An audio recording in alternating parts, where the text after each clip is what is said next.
क्योंकि कंटिन्यू मेरे पास डीएम आ रहे हैं कि ये जो लखनऊ वाला इंसिडेंट हुआ इसमें मैंने कुछ बोला क्यों नहीं, एक्शन क्यों नहीं लिया, थप्पड़ क्यों नहीं मारा। और कुछ लोग मुझे ही गलत समझ रहे हैं, कुछ मीम्स पे लिख रहे हैं कि ये तो हंस रही थी, मजे ले रही थी। कि पब्लिक में कोई मुझे ऐसे टच करके जाएगा उसमें मुझे खुशी होगी, मुझे मजे आएंगे।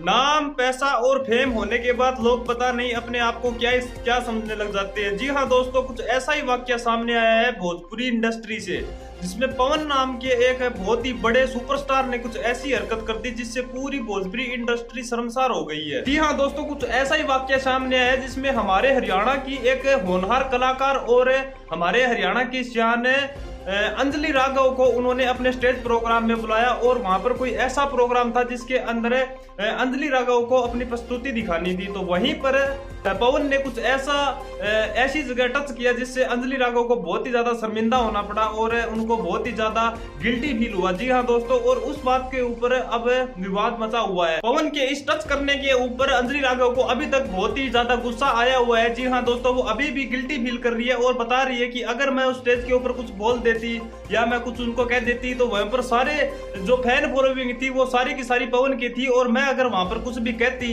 या कुछ करती तो वो सारे की सारे मेरे ऊपर ऐसे डाउट करने लग जाते।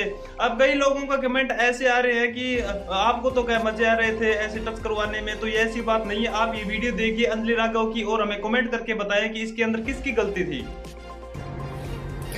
राम राम जी, मुझे आप लोगों से बहुत जरूरी बात करनी है क्योंकि मैं 2 दिन से बहुत ज्यादा परेशान हूँ, क्योंकि कंटिन्यू मेरे पास डीएम आ रहे हैं कि ये जो लखनऊ वाला इंसिडेंट हुआ इसमें मैंने कुछ बोला क्यों नहीं, एक्शन क्यों नहीं लिया, थप्पड़ क्यों नहीं मारा।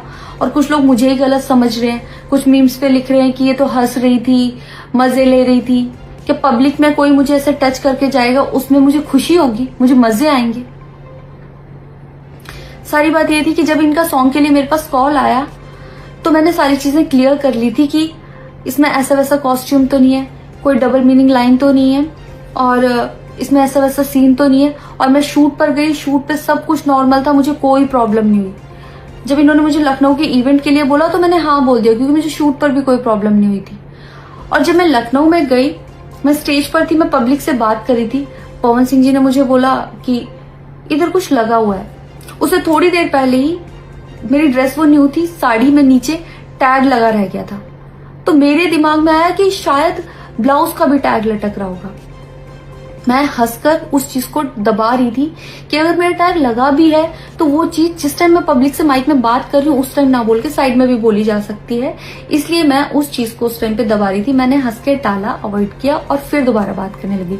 वो बोले नहीं कुछ लगा है, नहीं कुछ लगा है, तो मैंने कहा नहीं लगा। वो बोले लगा हुआ है, तो मुझे लगा कि शायद ये तो मेरे को लग रहा था कि कुछ लगा है इसलिए ये बोल रहे हैं। और पर फिर भी मैंने हंस के वहां पे टाला, पब्लिक से अपनी बात कंप्लीट की। कंप्लीट करने के बाद जब मैं अपने टीम मेंबर से मैंने पूछा साइड में जाके कि कुछ लगा है, क्या लगा है, उन्होंने बोला कुछ भी नहीं लगा था। जब मैंने देखा मेरे सच में कुछ नहीं लगा था, तब मुझे बहुत ज्यादा बुरा लगा, गुस्सा आया और रोना भी आया। लेकिन मुझे ये नहीं समझ आया कि मैं अब क्या करूं यहाँ पर, क्योंकि जहां मैं गई थी लखनऊ में, पवन सिंह जी खुद भी वहीं के रहने वाले हैं, उसी जगह पर इवेंट था। जितना वो क्राउड था वो सारा उनका फैन बेस था। उनको भगवान बोल रहे थे और भक्त बोल बोल के उनके पैरों में गिर रहे थे। वो उनका फैन बेस था, क्राउड था। तो मुझे समझ नहीं आया कि मैं क्या करूं। अगर मैं कुछ भी बोलती तो क्या वो लोग मुझे सपोर्ट करते? मेरे साथ कुल 3-4 बंदे यहाँ से गए थे, तो वहां जितना क्राउड था क्या वो लोग मेरा साथ देता? मैंने सोचा मैं बैक स्टेज जाके बात करूंगी।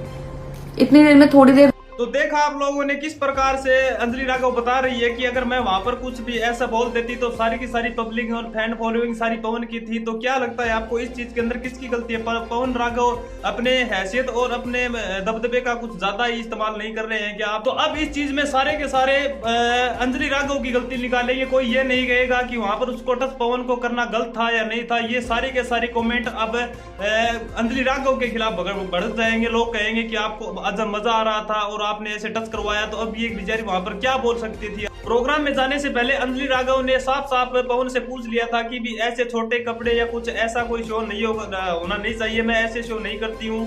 तो ऐसा कोई सिस्टम ना बताने के बाद ही अंजलि राघव पूरी छानबीन करने के बाद ही उस शो में गई थी और उनको नहीं पता था कि उनके साथ जाते ही कुछ ऐसा व्यवहार कर देंगे पवन जो उनको शर्मसार कर देगा और भोजपुरी इंडस्ट्री को बदनाम हो चुकी है पहले से। क्या वहां पर अंजलि राघव की तरफ कोई भी होता नहीं होता, क्योंकि वहां पर सारे के सारे फैन फॉलोइंग पवन के थे और जिसके कारण वहां पर अंजलि राघव की कोई भी सपोर्ट नहीं करता।